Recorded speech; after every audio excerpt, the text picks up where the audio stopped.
I think we're starting to see the outcomes of people doing the right thing. For the first time, I have a little bit of optimism that we can actually beat this. Since yesterday, we've seen more than 130 new cases of coronavirus, bringing our national total to just over 5,500. While the numbers are still going up, the rate is actually slowing, from 27% increases each day in late March down to 5% per day now. We are achieving good control because the community has done what we have asked. It's a tremendous success. We have managed to really lower the rates of infection in Australia. It's quite remarkable. Tony Blakely is among a growing number of experts warning that if and when the curve is behind us, the government faces its toughest decision yet, with big implications for all of us. It boils down to two main options. The first, we continue isolating until we get a vaccine. So that's no visiting Nana, no travel, no catch-ups with friends, and huge financial stress for a huge amount of time, potentially 18 months. Severe economic recession will see suicide rates lift, perhaps coronary heart disease rates lift, and actually we may have as bad health consequences. The second option would be relaxing the lockdowns and planning for herd immunity. As long as we stay on this curve, by the end of July, we should get to the situation when it's controlled. So we'd loosen up slightly, have the rates come up to a level that the ICUs can maintain, and it might take around 6 months to wash through, and then we can function normally again. This route comes at a high cost as well. We'd likely see a much higher death rate, and vulnerable people would still rarely be able to leave home. If we relax these measures too soon, it might reach a similar height as what we see in other countries. So could the restrictions go on for much longer than we thought?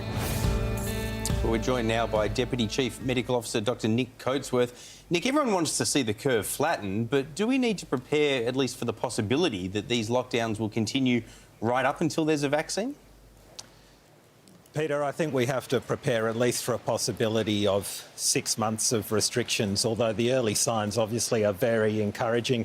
Every Australian now knows what flattening the curve is and that they're making a contribution to it.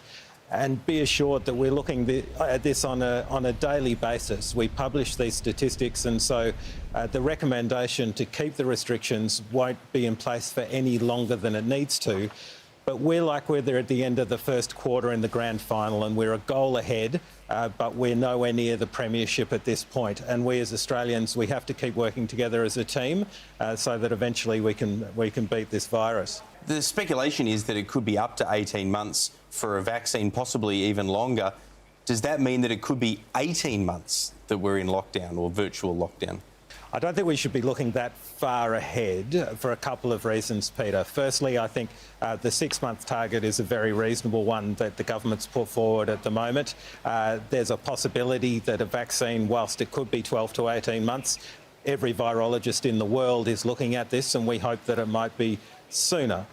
Well, there are reports today of modelling shown to ICU workers saying that we'll hit the peak in October, but other modelling shows it could be in the next 2 weeks. What information do you have?